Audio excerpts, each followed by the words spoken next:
We welcome you back into another edition of the BrownZone.com Zone Coverage Podcast. Andy Barch here with AM 930 WEOL and 100.3 FM. As always, joined by Scott Petrak, Browns beat reporter with the Chronicle, Telegram, the Medina Gazette, and BrownZone.com. Halfway through June and getting awfully close to the beginning of training camp. Scott, as always, a pleasure to catch up with you. And, well, we're about a month away, my friend, from getting into training camp talk. Wow, that's something, isn't it? I mean, as much as these days seem to be dragging, isolating and quarantining and not being out as much, it's amazing that time still goes on. And you're right, we're getting close. 5-6 weeks away. Now, hopefully, training camp starts on time. We'll get into that a little bit. But, yeah, it's really something to think that we could have Browns football, and I could be covering practices, hopefully, before the end of next month. We are going to start there because a lot of what we talk about today, we'll discuss just how this is going to operate moving forward. I mean, we've heard a lot in the last couple of days about how football could look moving forward in the middle of this pandemic. And, we'll also a little bit later on in the show talk about some Browns legends, and we'll also talk about the extension talk for Myles Garrett. But let's begin with the talks about the pandemic and the recent comments made by Dr. Anthony Fauci. How concerned should football fans be after hearing what Dr. Fauci said yesterday about football being played in a bubble potentially this fall? It's a great question. I think concerned, when a guy that's as respected as Dr. Fauci is that adamant about the state of football, it makes you pause. It made the NFL put out a statement. It made the NFL Players Association put out a statement in response to Dr. Fauci's comments to CNN. So, I think as the country began to open back up, people got a sense of, hey, we're back to normal to some degree. And then you start talking about, okay, the return of the NBA, the return of the NHL, the golf on TV, restaurants, bars, all those things that everybody knows from their daily lives. So then you just assume football is coming back. And on top of that, the NFL has been adamant and consistent that it's going to play a full season, and it plans to play a full season on time, starting in September, with training camp starting in July.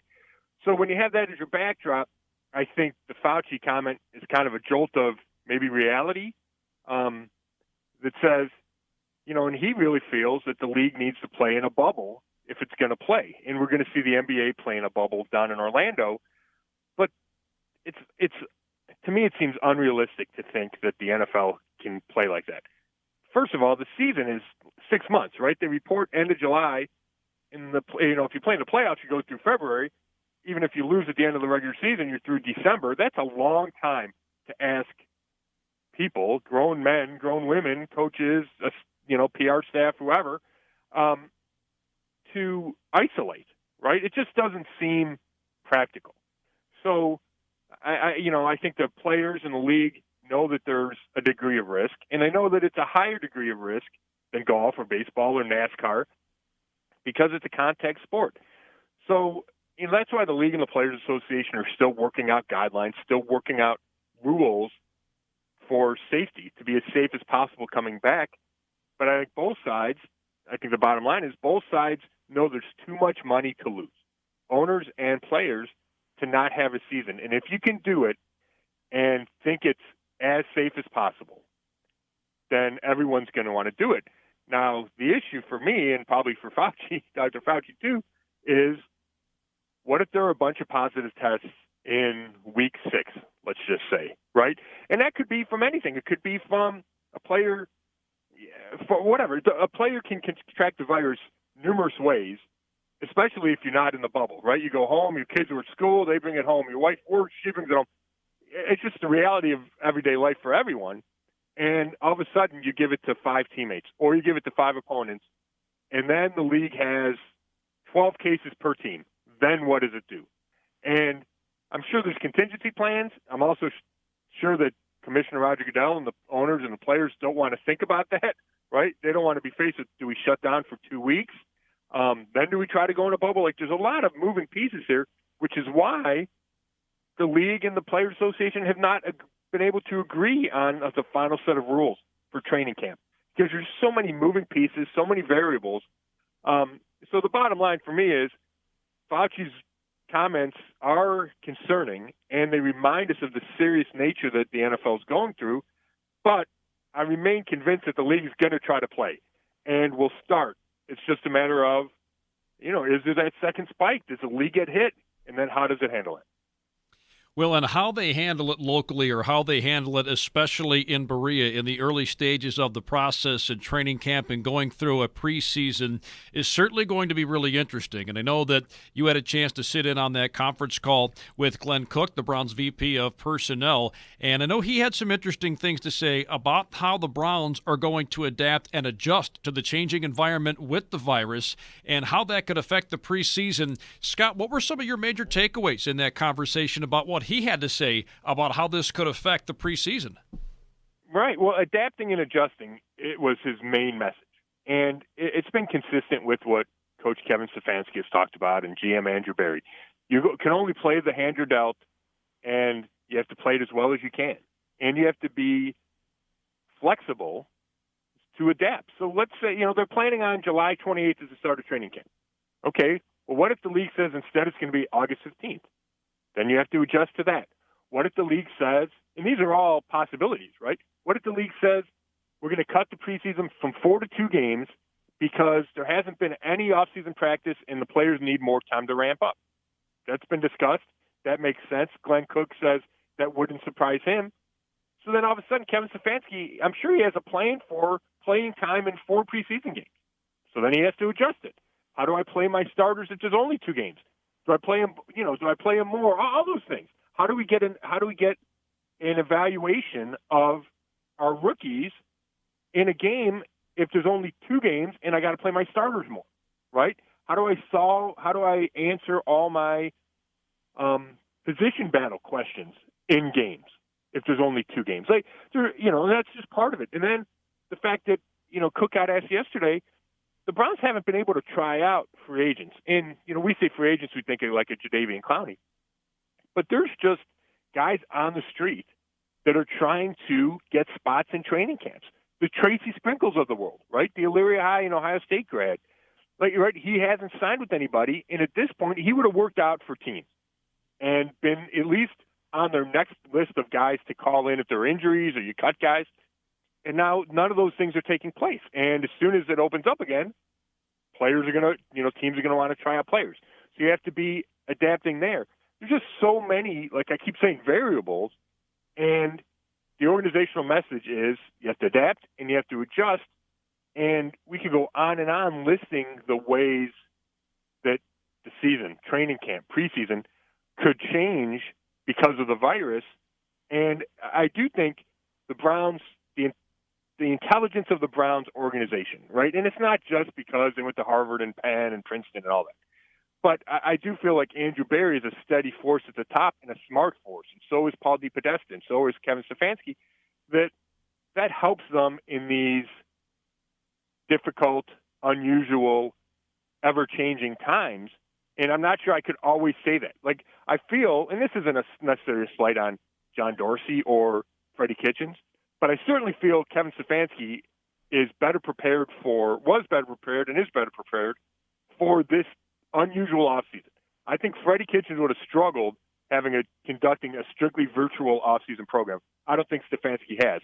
And I think Andrew Berry adapted probably better than John Dorsey. Part of that's technologically, part of that's just maybe it's being younger, but I do think the Browns are in good position. Now, that doesn't remove all the issues that they're going to have.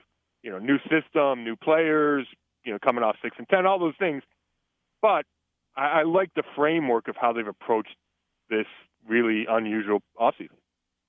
Now, talking about the preseason, and we hear from a lot of different people in a lot of different sports about how the pandemic has caused them to change the way they look at things and adjust, and they've learned a lot. And that's not necessarily just in sports. That's all the way across the board. It has really forced people to be very resourceful, and sometimes some good ideas have come out of this. And one of the ideas that's certainly come up in the NFL and is being discussed is the length of the preseason. I know many veteran players think that it's too long. A lot of fans think that 4 games probably a bit too much. But when you hear from people on the personnel side of things, it's, hey, we need all 4 games to evaluate everybody that we have in camp to give them an ample amount of opportunity to prove themselves. So you hear from that side saying we still need all 4 of those games, but they could potentially cut this thing down to 2. How much do you think that affects that whole process as far as evaluation goes? It's huge. It's huge, Bo. And, we've talked about this and the whole sports world about preseason is too long, right? And fans should not be asked to pay full prices for preseason games. And I get all that, and I really do. I also get the side of the personnel departments and the coaching staff and the GMs that say, hey, I need to evaluate. I need to evaluate in game situations. Now, you have seen teams go to these joint practices that are a better evaluation tool than just your normal practice without having to play a preseason game. And I think we'll see more of that. Once the season goes to 17 games, which is going to happen in 2021, maybe you see one less preseason game and you see more joint practices. And that's fine. And I think the personnel departments would be okay with that, and they would adjust and they would find enough reps to evaluate their talent. But if you drop it from 4 to 2, especially in this year, right? The Browns have not seen, and I'm writing the story on Donovan Peoples-Jones, so he's in the front of my head. They've not seen Donovan Peoples-Jones take 1 rep on their practice field, right? So let's say they start July 28th. All of a sudden you have, whatever it is, 5-6 weeks to say, yes, this guy deserves a spot on my team. And it's not just Peoples-Jones, because I assume he's going to make the team. It's the undrafted rookies you signed. And they paid some of these undrafted rookies well. So, all right, is he able to play? I think it's a cornerback, A.J. Green from Oklahoma State. They paid him big money to sign as an undrafted rookie. Is he living up to what we thought, right? Because I'm sure they think he's going to make the team. And there's plenty of guys like that. So all of a sudden you go from 4 games to 2 games, they don't get nearly the reps. And I think that translates to practice as well because, it's always a dual role, right? You're trying to get your guys ready and you're trying to evaluate. But now, I don't think you'll see many veteran days off except maybe for rest because guys haven't been training the same way they used to in the offseason. But, Baker hasn't thrown to these guys. He hasn't run Kevin Stefanski's offense. It would only seem natural to me that you're going to want to get him as many reps as possible in training camp and probably in the preseason too. And if there's only 2 games that condenses everything, it just makes their job harder. And it makes it harder for a guy off the radar to make the roster. And, there's a million issues with Corona, right? Everybody, 40 million people out of work. I mean, there's tough times everywhere. But this is just kind of one of those peripheral things that come from it is it's a lot harder for an off-the-radar guy to make the team because he's just not going to have as many chances as he would have in a normal preseason/training camp. Well, and speaking of training camp, this is going to be certainly one of the hot-button topics in training camp, unless, of course, they decide to button this thing up before then. But over the last week, news has leaked about a potential extension or at least talks about an extension for Myles Garrett. People have phrased this as a mega extension. And, I think the Browns being in conversation with Myles Garrett about an extension really shouldn't be much of a surprise. It probably ends up being a much bigger story if they weren't in talks with Myles Garrett about an extension. But any idea where they might be in that discussion and just how soon it might be before the Browns can lock him up long term? I don't have a great read on that, Bull, but I have some thoughts on it. And I asked Glenn Cook, and he said, hey, that's more of an Andrew Berry thing. Yes, we love having him. We're excited he's on our team. I'd love to have him long term. And that's been the opinion of Andrew Berry and the organization. They want Myles Garrett. They stood behind him during and after the suspension last year. He's going to be part of this team long term. And there will be, I'm confident, there'll be an extension that gets done. What surprises me a little bit, and it doesn't surprise me that they've started talking, and we knew that they would start talking because this is when they're allowed. You're allowed after heading into the 4th season to start talking about an extension. What surprises me a little bit is, number one, Garrett remains a bit of an unknown because he missed those final 6 games on that suspension. The Browns don't know how he's going to react to that. I think there's an assumption that he'll be motivated more than ever, and he'll come out and he'll do everything he can to be Defensive Player of the Year, which has always been his goal. But if I were the Browns, part of me, I would want to see him on the field first. I would want to see how he reacts. And yes, we've seen some training videos, and he looks, like the beast he always has been, and he's, putting up, 1 million pounds, and he's doing those box jumps and all those things. But does he back off on the field? Is he worried about his reputation? Is he afraid to get a roughing the passer penalty? I just would like to, if I were the Browns, I would feel more comfortable seeing him play at least a few games before I handed out what will probably be the highest contract in the history of NFL for defensive players, right? That's just how the league works. The next guy gets the biggest contract, and I would expect Myles Garrett to get the biggest contract, being the former number 1 pick. So if I were the Browns, I would feel more confident and comfortable if I'd seen him back on the field. And, we keep going back to Corona because this is black cloud hanging over everything. If there aren't fans in stands this year, or there's reduced crowds, there's going to be a huge hit to the NFL revenue. And we're talking billions of dollars, potentially. And that will affect the 2021 salary cap. So, and it affects the cash flow to the Haslam's, right? So do they want to give and I'm just throwing out a number, $50 million signing bonus to Myles Garrett on August 1st when they might not get tickets to the stadium all year long? I think that's something they will consider. And I asked Glenn Cook about that, and he kind of admitted, yes, we're talking about all these things. Do you want to pay him starting now when that could affect next year's cap, and maybe you wait until next year to sign him because next year's cap will be reduced? These are all factors which would make me a little bit surprised if, in fact, a deal did get done in July, August, September.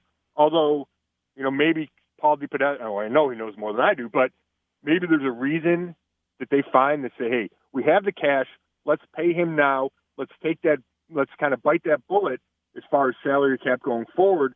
Maybe we can spread out the money, whatever. Maybe you can finagle a salary cap. These are just concerns I would have in kind of rushing in to signing him right away when really you have plenty of time. He's got 2 more years left on his contract. You can put the franchise tag on him. To me, there's no pressure on the Browns to get this done unless maybe they think they can get a discounted rate signing him now as opposed to waiting to sign.